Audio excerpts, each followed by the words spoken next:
pleasure to meet y'all at last, and welcome back to Films I Should Have Talked About Years Ago.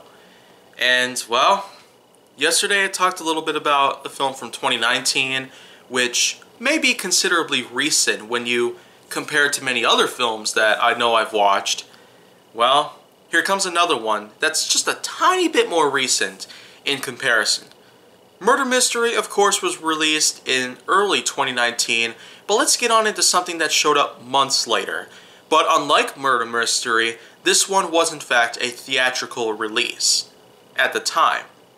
The third to the Gerard Butler Fallen series, Angel Has Fallen.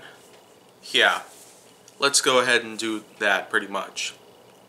So pretty much, first off, for those who are fans of Gerard Butler, Nick Nolte, and, well, many others around in the field of the Fallen series, considering how far it's gone since day one, back in 2012 and 2013, with, well, Olympus Has Fallen, and then London Has Fallen came out a few years later, and then 2019 we got ourselves Angel Has Fallen.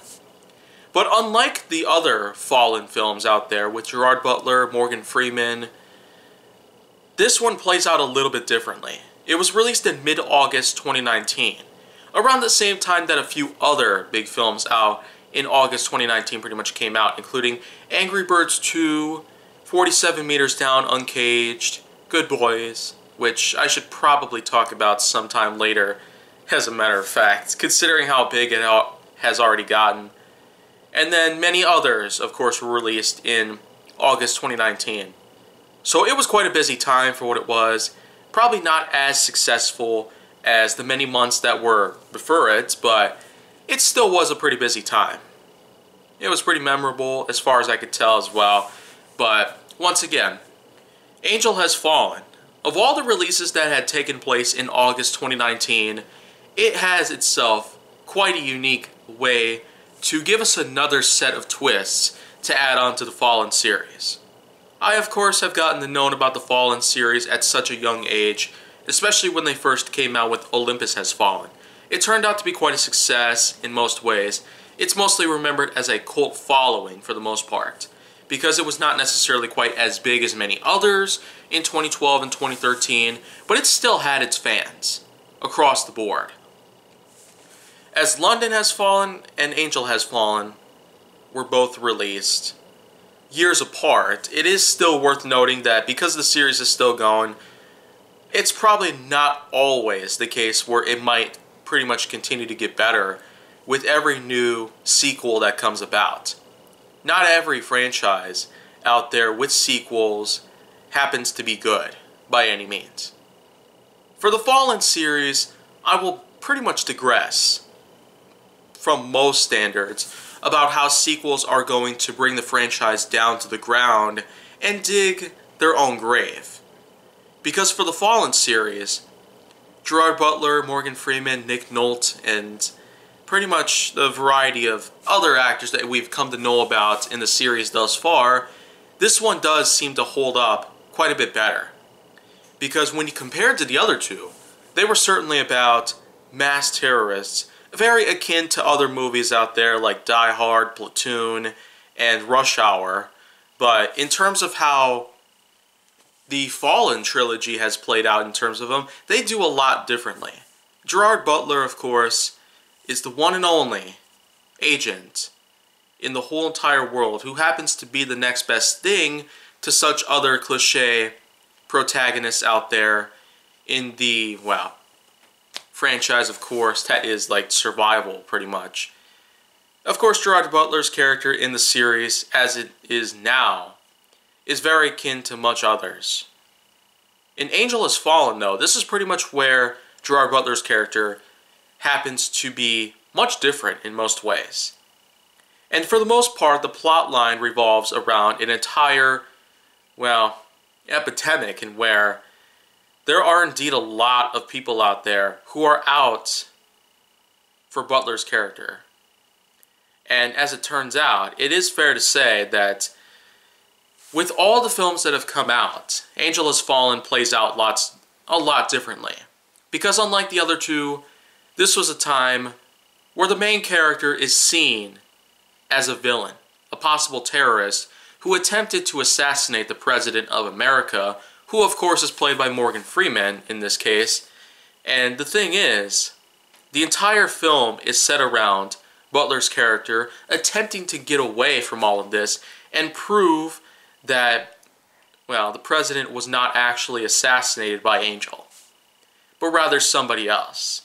It's that classic sort of cliche where somebody gets framed and they have to pretty much do everything they possibly can to dig up the real dirt on who the real suspect is.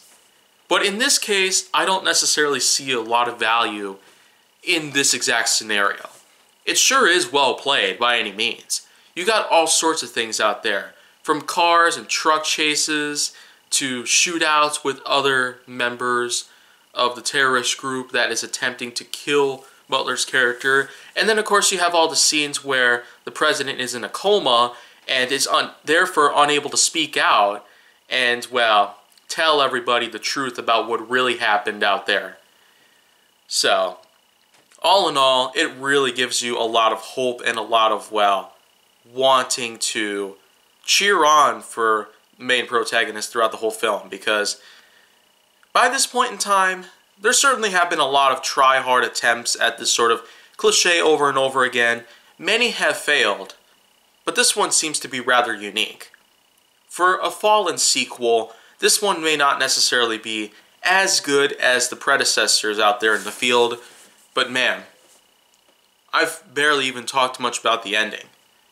Because when the real suspect is highlighted, the one who really tried to kill the President out there in the open water with all the hijacked drones and the like and all the hacked devices, well, it's a serious shootout. You have Butler plus dozens of other people out there going into a building and attempting to take them all out.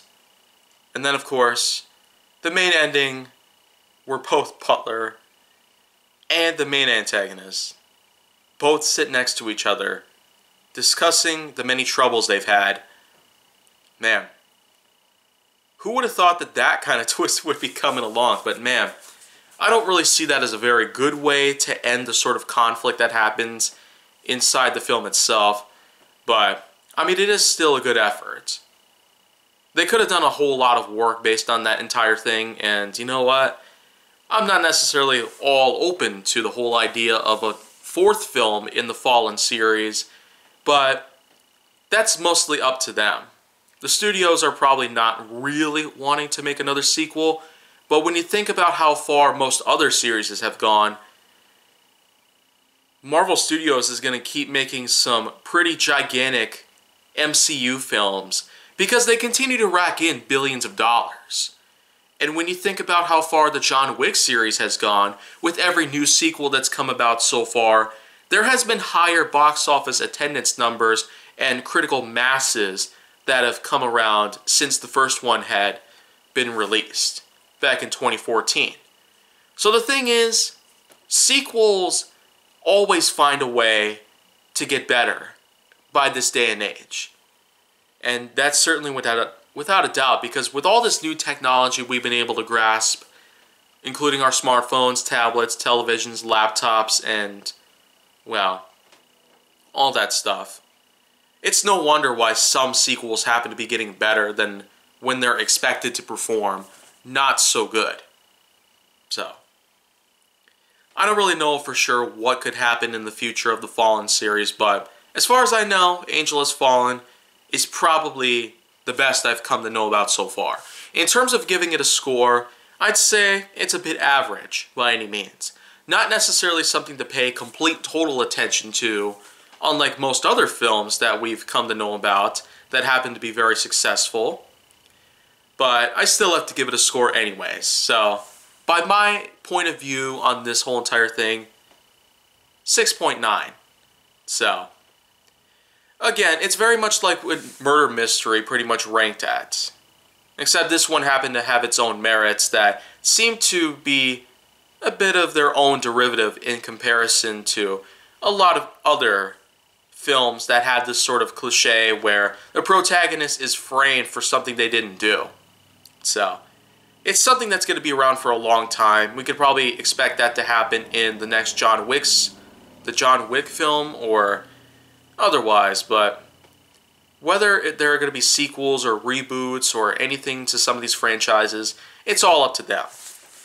But that's pretty much it for right now, and if you want to see more, go down to my channel, then make sure that you like, subscribe, comment, follow me on social media, and stay on the Hollywood side.